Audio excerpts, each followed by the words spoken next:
memang kepentingan data ini sudah bisa kita tangkap ya, minimal yang dimaksud oleh Kang Ipan desa mandiri data itu adalah bahwa desa tentunya mempunyai data pembanding dan hal lain yang menarik yang dibicarakan tadi itu ini soal data desa ini menjadi bagian dari bagaimana desa merencanakan pembangunan di desanya kan gitu. Betul. Nah, saya ingin lebih mendalam nih ya Kang Ipan ya. Iya. Otomatis kan ketersediaan data ini diproses oleh orang desa langsung nih. Sepengalaman Kang Ipan nih, siapa saja sih yang terlibat? Apa pemerintah desa dengan tadi yang dikatakan ada pendamping, ada katakan NGO atau pengembang sistem informasinya Pak. Sejauh ini Kang Ipan, pengalaman Kang Ipan gimana? Kalau untuk pengolahan data ya, sebenarnya nih kan gagasan tadi, kembali ke gagasan yang tadi dibangunnya informasi desa itu kan bagaimana si desa itu bisa mengolah data menjadi lebih efisien, kemudian lebih cepat dalam melakukan pelayanan. Nah, kemudian si pemerintah itu lebih transparan dan akuntabel. Nah, dan yang output dari tiga itu mungkin partisipasi penduduk atau masyarakat di desa itu akan lebih terserap. Kenapa? Karena biasanya kan untuk mengumpulkan data itu butuh proses yang sangat lama sebelum didigitasi kan, atau sebelum di versi digital kan itu kan lebih lama karena bisa ratusan tumpuk kertas ataupun bahkan hanya cerita-cerita saja gitu kan. Tapi itu menjadi bagian dari pengkajian gitu kan. Nah, setelah itu di knowledge atau dikumpulkan dalam satu data. Nah, ini kan akan lebih mudah menentukan kebijakan. Nah, siapa tadi pertanyaan yang menentukan kebijakan? Jelas lah. Yang punya kebijakan di desa kepala desa, termasuk BPD sendiri kan. Nah, sebagai istilahnya representasi dari warga ya, perwakilan warga. Kemudian dari masukan-masukan dari warga langsung kan bisa tertampung. Biasanya kan ketika kita istilahnya mau masyarakat sebelum ada sistem informasi desa untuk melakukan satu usulan pun mungkin mereka akan prosesnya panjang. Tapi ketika memang sudah dibangun, taruhlah website desa lah, salah satu contoh. Itu kan masyarakat bisa langsung aktif di sana. Bisa komentar lah, bisa kirim surat lah. Ataupun ketika memang lebih maju lagi bisa musrembang des online lah, ikut partisipasi warga banyak lah, kayak gitu kan. Banyak sih sebenarnya gagasan-gagasan yang dibangun di tata kelolanya. Itu tadi kuncinya tata kelola. Nah, persoalan sistemnya itu bisa terjalan ketika memang tadi itu kuncinya, datanya sudah ada. Datanya sudah, ya. Kembali ke sana lagi. Betul. Nah, kemudian tanggung jawab siapa nih tadi? Ini informasinya tanggung jawab siapa? Jelas, ini tanggung jawab tadi itu amanat undang-undang pemerintah daerah. Yang mengembangkan, yang mengelola juga. Nah, yang mengolahnya jelas, yang input datanya adalah pemerintah desa sendiri. Sejauh mana sih peran pemerintah daerahnya? Jelas lah, sangat besar. Pengembangan sistemnya, penyediaan jaringannya, termasuk membangun SDM-nya. Itu amanat undang-undang, Pak Oke. Bukan kata-kata saya yang keluar secara tiba-tiba. Karena itu ini jelas jadi nyambung ya. Jadi nyambung membangun iya. SDM ini juga sekaligus membangun kapasitas masyarakat supaya bisa ikut berpartisipasi. Nah, kan itu gitu, ya? betul Pak Oke. Karena kan di amanat undang-undang desa itu ya bagaimana bisa menyerap aspirasi ya, istilahnya untuk menuju mandiri desa itu dengan desanya sendiri gitu kan. Dengan karakter desanya sendiri. Ya gitu. Karena kan lain desa lain cerita. Cek bahasa Sunda mah lain apa? Lain tempat, lain pindah tampian, pindah tempat, pindah tampian. Jadi tidak bisa disamakan nih, desa ini fokus di mana, desanya fokus di mana. Beda lah.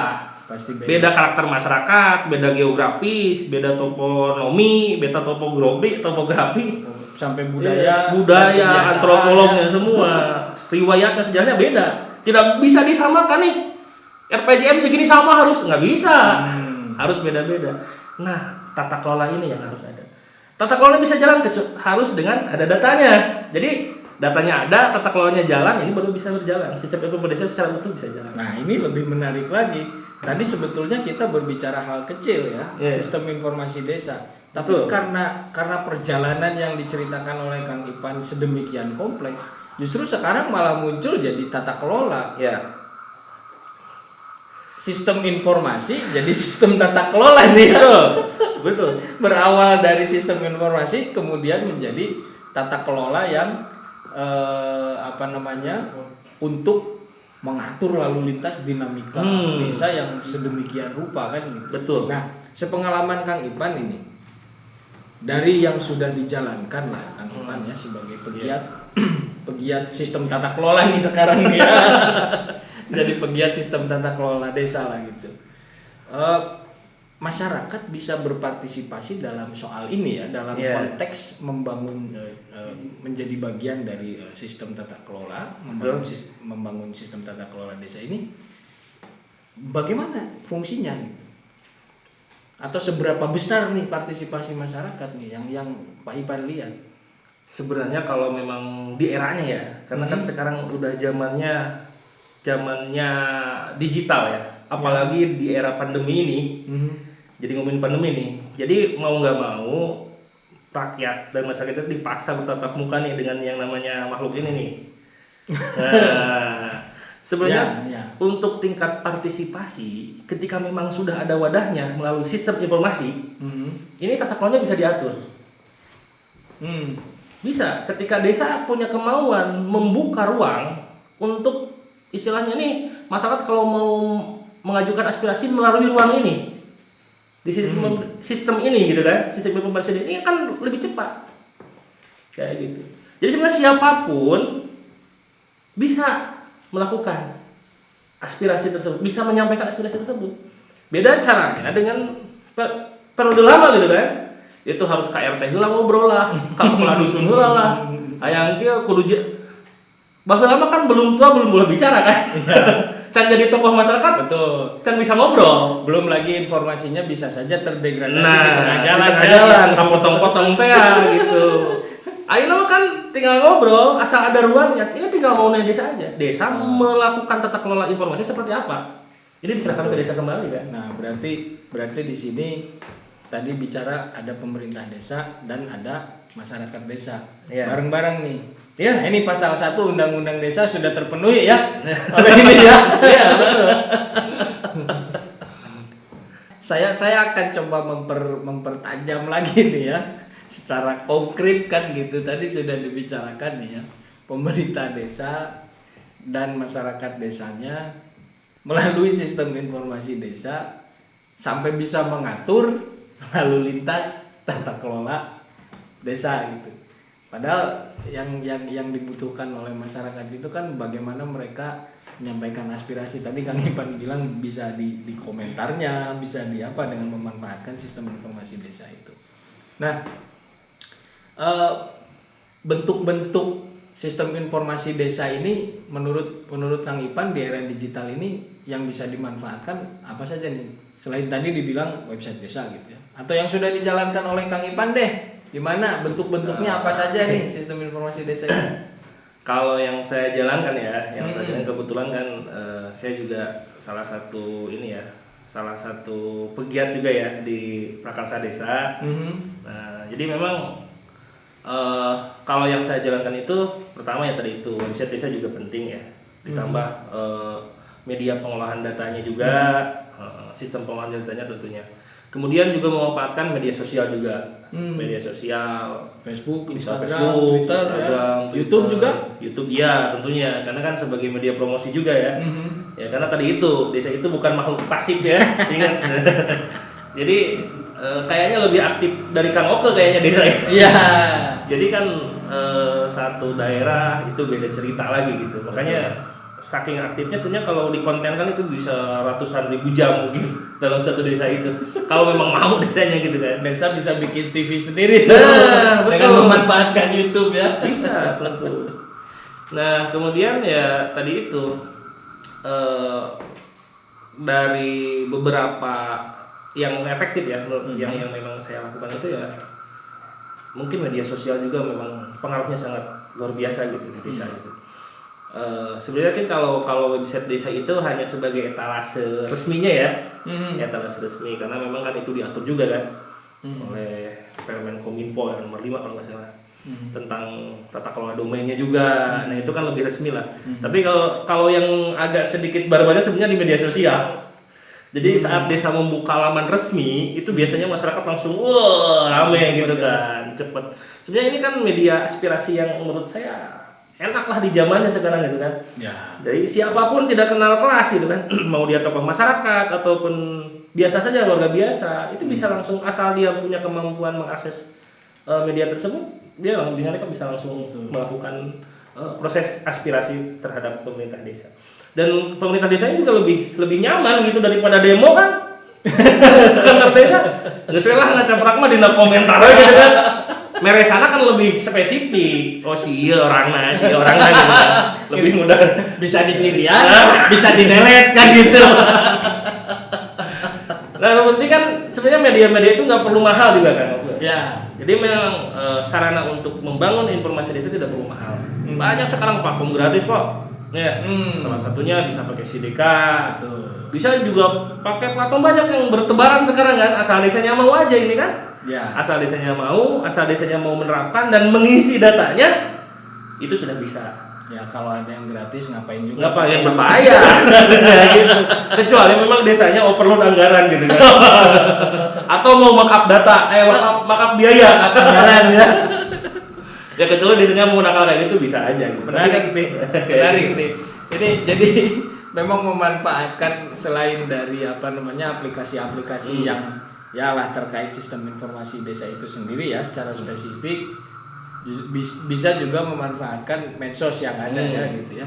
Betul. Nah ini secara real nih Kang Ipan tadi kan Kang Ipan bilang Kang Ipan ini petani gitu. Terus sekarang tiba-tiba saya ajakin ngobrol soal sistem informasi desa karena saya tahu Kang Ipan pegiat sistem informasi desa kan gitu. Nah secara real nih Kang Ipan ya. Ini maksud saya gini.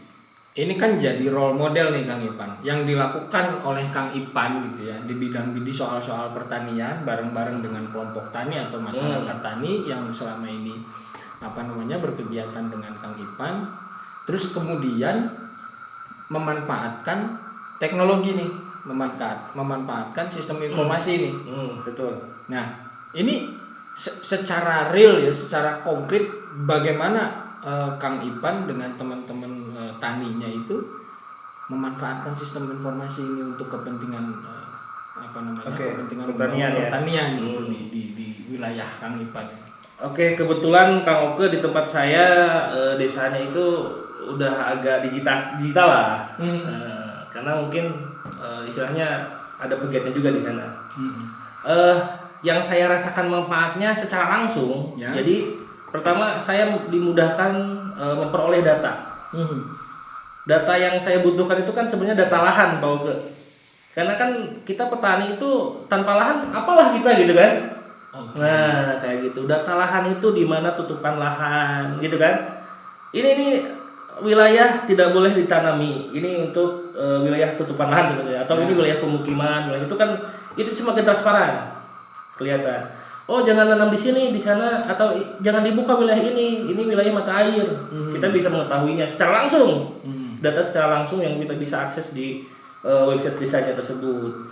Nah kemudian di sisi lain kita juga bisa sama-sama berjuang, karena saya bisa tahu nih di infografisnya, oh kebanyakan di kampung saya petani. Nah dalam menyampaikan aspirasi kita akan ini balan orang loba we petani gitu kan. Kunaon anu dibela teh si bapak eta wae gitu kan. Anu lain petani gitu kan. Termasuk mun perlu mah si bapak eta ajengan tapi masyarakat seutik urang loba petani dilawan gitu kan. Jadi kan ada istilah ini cerita saya. Ada istilah bahasanya gitu ya.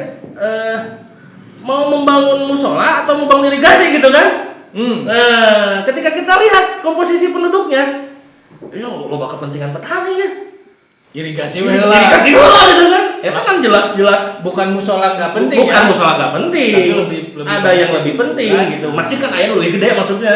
Berarti kalau di situ dengan data bisa lebih tahu Bisa prioritas lebih mana. Nah, itu prioritas pembangunan itu ketahuan. Mana nu penting, mana nu terpenting. Bukan terpenting maksudnya, oke lah pentingnya tau gitu kan. Ada yang harus didahulukan yang benar-benar urgent untuk dibangun.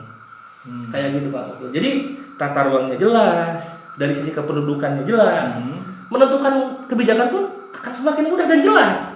Henteu berat sabelah gitu kan. Nah, kayak gitu. Di sana enaknya berdemokrasi Pak. Ya, ini sama seperti saya jadi ingat pelajaran PPKN dulu.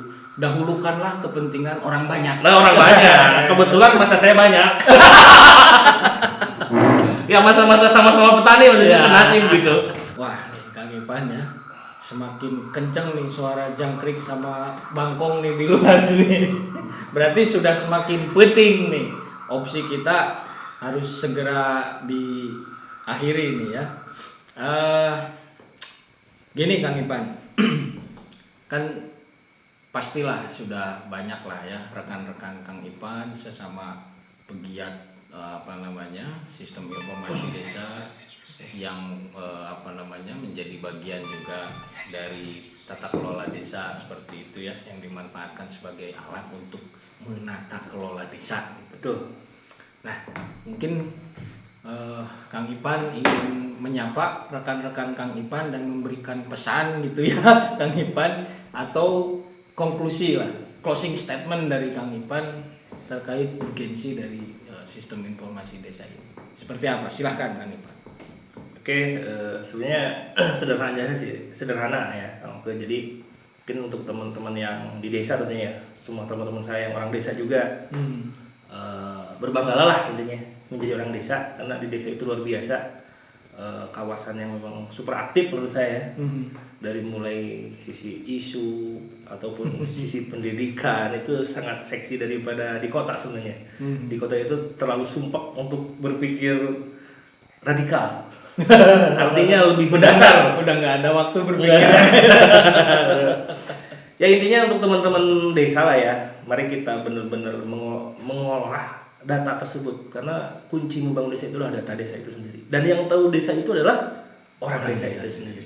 Jadi berbanggalah menjadi orang desa. Kacida we lamun teu lantenya gitu ya. Begitulah Kang. Ya. Terima kasih nih Kang Ipan ya atas paparan Kang Ipan atas diskusi kita pada obrolan penting inspirasi ini. Karena udah malam nih, jadi obrolan penting nih. Nah, ini juga yang ronda udah mulai nakol tiang listrik kan. Upami naon tiang listrik ditakol sekali berarti sudah jam 1 malam nih. Kang Ipan juga harus istirahat.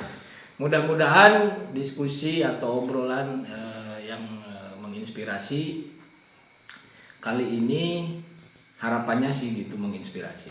Mudah-mudahan perkara bermanfaat atau tidak itu saya kembalikan ke yang nonton kan gitu.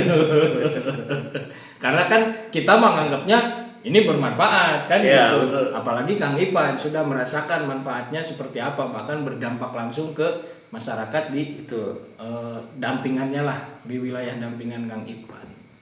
Betul. Jadi mudah-mudahan ya, sekali lagi silahkan yang bermanfaatnya diambil, yang enggak bermanfaatnya biar kita aja yang tanggung, atau biar Dilan aja yang biar Dilan aja yang pikul. Atur nuhun, terima kasih sahabat Opsi semua. Sampai jumpa lagi di episode Opsi berikutnya. Wassalamualaikum warahmatullahi wabarakatuh.